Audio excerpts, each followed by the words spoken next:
राम राम शेतकरी बंधूंनो, मी कराळे DRO हे आपलं कराळे 999 चॅनल मध्ये आपणा सर्वांचं स्वागत आहे. शेतकरी बंधूंनो, तुम्हाला खरीप हंगामाच्या हार्दिक हार्दिक शुभेच्छा. आणि हा व्हिडिओ तुमच्यासाठी यासाठी देत आहे की आपल्याला या येणाऱ्या आठवड्यामध्ये आपल्या राज्यामध्ये फार जोरदार पाऊस पडणार आहे. आणि हा जोरदार पाऊस कुठे कुठे पडणार आहे त्या संदर्भामध्ये व्यवस्थित मी तुम्हाला आता माहिती देणार आहे. तुम्हाला तर याची कल्पना आली असेल की आपल्याकडे जो काही मान्सून आहे, मान्सूनचा जो काही प्रवास आहे तो एकदम योग्य वेळेला आणि प्रगतीपथाने केरळपर्यंत येऊन पोहोचलेला आहे. त्या अनुषंगाने आज दुपारी 3च्या नंतर आपल्याकडे केरळचा जो काही भाग आहे तिथे फार मुसळधार आणि जोरदार पावसाला सुरुवात होणार आहे.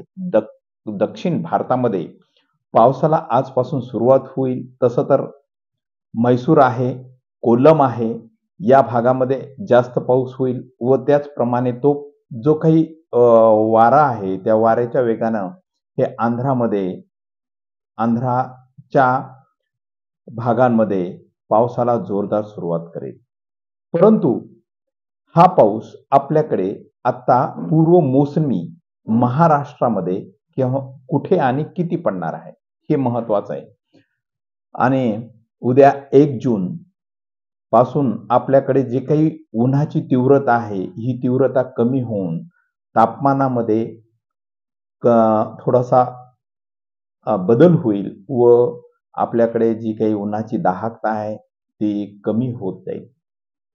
2 तारखेपासून आपल्या महाराष्ट्रामध्ये ढगाळ वातावरणाला सुरुवात होईल. त्यामध्ये लोणार सरोवर आहे, त्याच्यानंतर चिखली आहे, बुलढाणा आहे, मेहकर आहे. या ठिकाणी 2 तारखेला ढगाळ वातावरण राहील व तुरळक प्रमाणामध्ये पावसाला सुरुवात होईल. त्याचप्रमाणे 3 तारखेला मात्र आपल्याकडे जोरदार पावसाला सुरुवात होणार आहे. हो, 3 तारीख फार महत्वाची आहे. या 3 तारखेला अहमदनगर, बारामती, सांगली, त्याच्यानंतर लातूर, नांदेड या भागामध्ये जोरदार पाऊस पडणार आहे. तर या पावसासोबतच वादळी वारं सुद्धा वाहणार आहे. 3 तारखेला आपल्याकडे परभणी जिल्हा आहे, हिंगोली जिल्हा आहे, छत्रपती संभाजीनगर या ठिकाणी पावसाला सुरुवात होईल.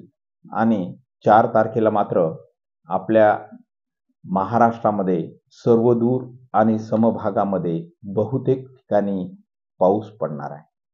4 तारखेला इंदापूर, महत्वाची गोष्ट म्हणजे इंदापूर आणि करमाळा या ठिकाणी मात्र अति जास्त पाऊस होणार आहे. त्यामुळे शेतकरी बंधूंनो, इंदापूर आणि करमाळा जो काही भाग आहे, धाराशिव आहे, अहमदनगर आहे, या भागातल्या जे शेतकरी जर व्हिडिओ बघत असतील तर कृपया त्यांनी लक्ष द्या व आपल्या पशुधनाची होईल तेवढी सुरक्षित ठिकाणी रात्रीच्या वेळी त्यांना ठेवण्याची, म्हणजे बांधून गोठा वगैरे, पत्र वगैरे हे व्यवस्थित ठेवण्याची कृपा करून हा संदेश तिथपर्यंत द्या, जेणेकरून पशुधनाची काही हानी होणार नाही. कारण सर्वात जास्त 4 तारखेला जी तीव्रता आहे ती इंदापूर, करमाळा या भागामध्ये आहे.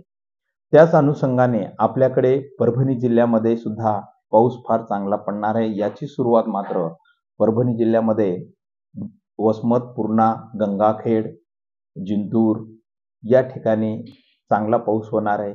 5 तारखेला सुद्धा छत्रपती संभाजीनगर, जालना, त्याच्यानंतर परतूर, मंठा या ठिकाणी पावसाला चांगली सुरुवात होणार आहे.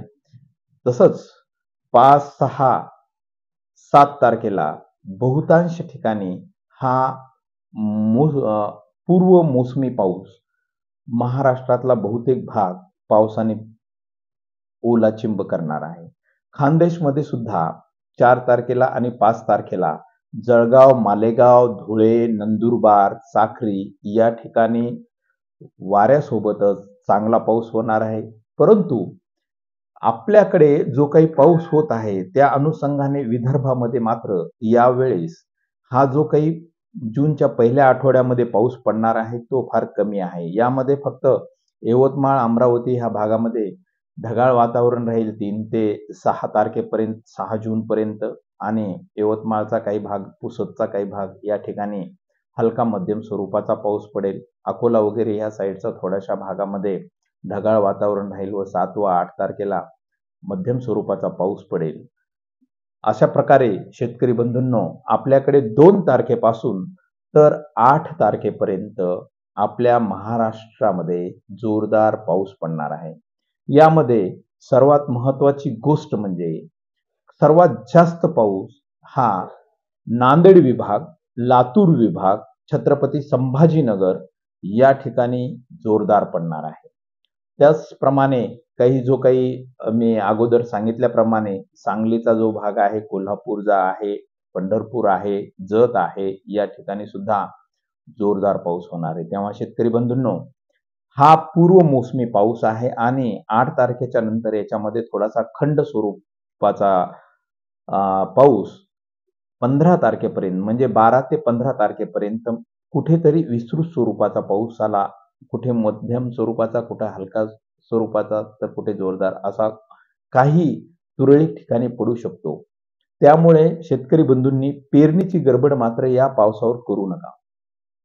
कारण पेरणी योग्य पाऊस जो आहे, तो मागच्याही संदेशमध्ये मी सांगितला होता, की 17 तारखेच्या नंतरच आपल्या महाराष्ट्रामध्ये काही भागामध्ये सुरुवात होईल. परंतु संपूर्ण महाराष्ट्रामध्ये पेरण्या ह्या शक्यतो जूनच्या 28 तारखेपर्यंत 100% पूर्ण होतील अशी माझी एक अपेक्षा आहे. आणि शेतकरी बंधूंनो, हा संदेश तुमच्यापर्यंत तर पोहोचलेला आहे, परंतु आता तुम्हाला ज्या ठिकाणी मी अति जास्त पाऊस पडणार आहे तिथल्या शेतकऱ्यापर्यंत हा संदेश पोहोचवणं तुमची गरज आहे. कारण या वादळी वाऱ्यामध्ये पशुधनाची व शेतकऱ्यांनी काही कळब्याच्या सुड्या असतील, कशाच्या सुड्या असतील, तर त्यांचं नुकसान होऊ नये, त्यामुळे ते सावध होतील. त्यामुळे हा संदेश इतर शेतकऱ्यांपर्यंत मात्र आवर्जून पोहोचवण्याचा प्रयत्न करा.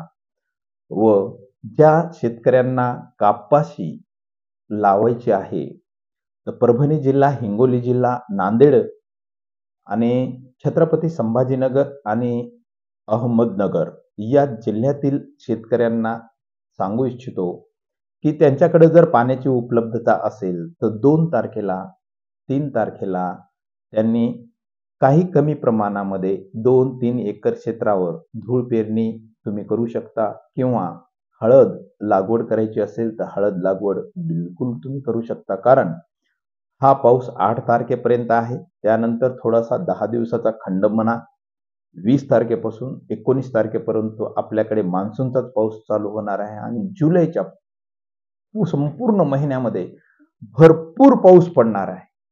प्रत्येक आठवड्यामध्ये 3 ते 4 दिवस, 2 दिवस मिनिमम तरी पाऊस आपल्या संपूर्ण महाराष्ट्रामध्ये पडणार आहे. त्यावेळेस शेतकरी बंधूंनो, यावेळेसचं खरीप सीझन आपणा सर्वांनाच चांगलं भरभराटीचं जाणार आहे, अशी एक अपेक्षा करून हा संदेश इथे थांबवतो व हा संदेश आता पुढे तुम्हाला पाठवायचा आहे. धन्यवाद.